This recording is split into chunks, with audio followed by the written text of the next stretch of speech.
7 years ago, the world's richest countries pledged to find $100 billion a year by 2020 to help poor countries adapt to climate change and also lower their own greenhouse gas emissions. Now opinions are divided on how close we are to that goal, with many rich countries being accused of inflating their figures and cheating poor countries out of billions of dollars of aid.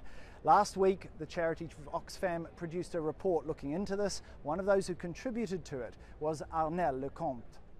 Developed countries tend to overestimate or mislabel what they call climate finance, and actually they count, for instance, loans at their face value, so it makes figures bigger, and they also count like project not like very specifically. So for instance, you build a school with solar panel in Africa, and then developed country, they count the whole project as climate finance instead of counting only the solar panel aspect of it.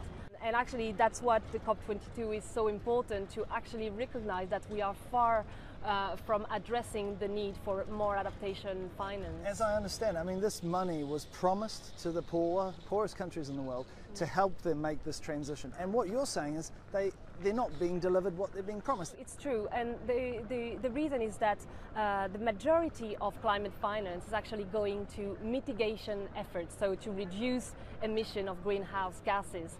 And actually there is a huge gap for adaptation finance. So currently only 16% of climate finance is going to adaptation. That means helping the poorest in the world to adapt to the impact of climate change, whether it's drought, floods or disasters.